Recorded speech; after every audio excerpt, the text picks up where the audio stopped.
नमस्कार। आज हम एक बहुत ही दिल को छूने वाली कहानी पर बात करने वाले हैं। प्रेमचंद की सवा सेर गेहूं। जी। और इसका एक विश्लेषण भी है, ऋण का अंतहीन जाल। बिल्कुल सटीक बैठता है कहानी पर। हाँ, बिल्कुल। ये कहानी है शंकर की। एक गरीब किसान, बहुत सीधा साधा, और कैसे वो एक छोटी सी उधारी के चक्कर में मतलब पिसता ही चला जाता है। सही कहा। तो चलिए देखते हैं कैसे ये सब हुआ। तो कहानी शुरू होती है शंकर के घर से। गरीब है पर ईमानदार है, मेहमान नवाज है। हम्म। एक शाम एक साधु महात्मा आ जाते हैं उसके दरवाजे पर। अच्छा। अब घर में तो जौ का आटा था। शंकर को लगा कि भाई साधु महात्मा के लिए जौ का आटा ये ठीक नहीं। हाँ, उस जमाने में गेहूं ज्यादा अच्छा माना जाता था, इज्जत की बात थी। बिल्कुल।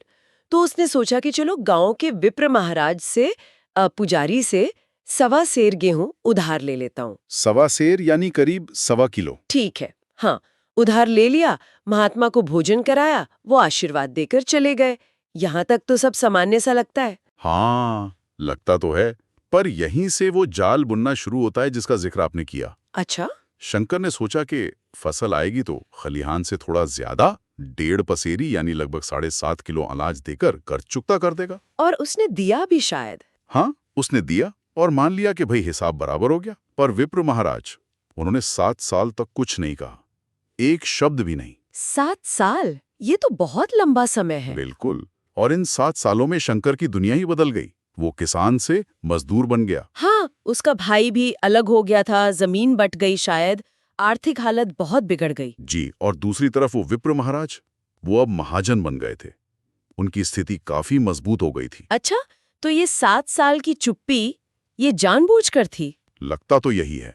ये शायद महज भूल नहीं थी, एक सोची समझी चाल थी कि जब शंकर सबसे कमजोर हो तब उसे घेरा जाए। ओह, तो 7 साल बाद क्या हुआ? 7 साल बाद विप्र ने शंकर को टोका और हिसाब बताया। कहा कि तुम्हारे ऊपर 5.5 मन गेहूं का कर्ज है। 5.5 मन मतलब लगभग 220 किलो, सवा सेर से।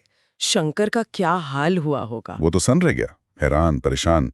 उसने कहा भी कि मैंने तो अनाज दिया था पहले। हाँ, बिल्कुल। पर यहीं विप्र ने अपनी चालाकी दिखाई। उसने कहा, लेखा जौ जौ, बख्शीश 100-100। इसका क्या मतलब हुआ? इसका मतलब था कि हिसाब तो पाई पाई का होगा। मतलब वो सवा सेर गेहूं का सूद लगाकर 5.5 मन हो गया।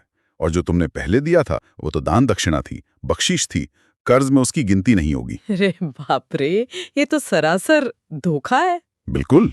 ये लेखा जोखा का ऐसा हेरफेर था कि शंकर जैसा सीधा इंसान उसमें फंस गया। और ऊपर से एक और डर था उसे। क्या डर? ब्राह्मण का कर्जदार मरने का डर। वो मानता था कि अगर ब्राह्मण का कर्ज लिए मर गया तो नरक में जाएगा।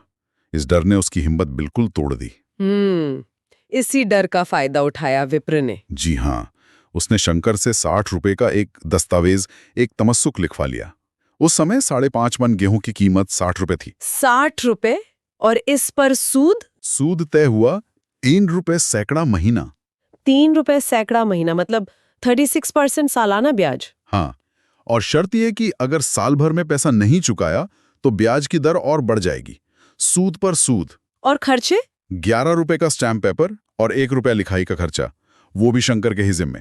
हे भगवान, ये तो गुलामी का परवाना था एक तरह से। बिल्कुल। लेकिन देखिए, शंकर ने फिर भी हिम्मत नहीं हारी। उसने 1 साल तक जी तोड़ मेहनत की, पेट काटा, तंबाकू तक पीना छोड़ दिया। हाँ, उसने 60 रुपए जमा भी कर लिए थे। हाँ, जमा कर लिए।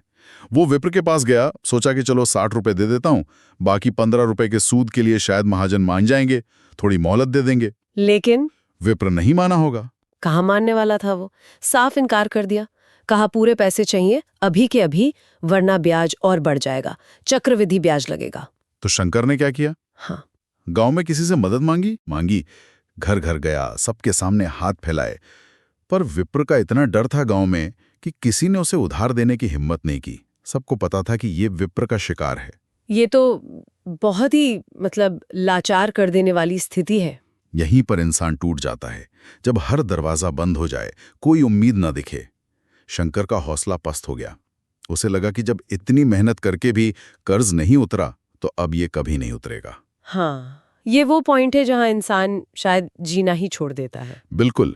ये सिर्फ आर्थिक शोषण नहीं रहता, ये इंसान की आत्मा को मार देता है। शंकर ने फिर से अपनी जरूरतों पर खर्च करना शुरू कर दिया। तंबाकू पीने लगा, गांजे चरस का आदी हो गया। उसे लगा अब क्या फायदा जब कर्ज उतरना ही नहीं है। हाँ, 3 साल और बीत गए। विप्र ने फिर हिसाब जोड़ा और बताया कि 60 रुपए जमा करने के बावजूद शंकर पर अब सूद मिलाकर 120 रुपए का कर्ज है। 120 रुपए 60 जमा करने के बाद भी। जी, सूद का यही चक्रव्यूह है। इससे निकलना नामुमकिन था। अब क्या? शंकर ने तो हार मान ली होगी पूरी तरह। हाँ, उसने कहा कि मैं ये कर्ज इस जन्म में तो नहीं चुका सकता। तब विप्र ने अपना आखिरी दांव चला। उसने कहा, ठीक है, कर्ज नहीं चुका सकते तो मेरे यहाँ काम करो सूद चुकाने के लिए। मतलब बंधुआ मजदूरी। हाँ, गुलामी। रोज आधा सेर जौ मिलेगा खाने को और साल में 1 कंबल। और ये गुलामी तब तक चलेगी जब तक कर्ज चुकता न हो जाए। मतलब जीवन भर की गुलामी। और शंकर मान गया। क्या करता? मान गया। 20 साल उसने विप्र के यहाँ गुलामी की और फिर मर गया। मर गया। और कर्ज वहीं का वहीं था। 120 रुपए बाकी थे। तो कहानी खत्म? नहीं, कहानी और भयानक हो जाती है। विप्र ने शंकर के जवान बेटे को पकड़ लिया। बेटे को? हाँ, कहा कि बाप का कर्ज अब बेटे को चुकाना होगा। और वो बेटा आज तक उसी विप्र के यहाँ काम कर रहा है। उसका उद्धार कब होगा कोई नहीं जानता। ईश्वर। प्रेमचंद कहानी के अंत में लिखते हैं कि ये कोई मनगढ़ंत कहानी नहीं है, ये एक सच्ची घटना है। और ऐसे शंकरों और ऐसे विप्रों से दुनिया खाली नहीं है।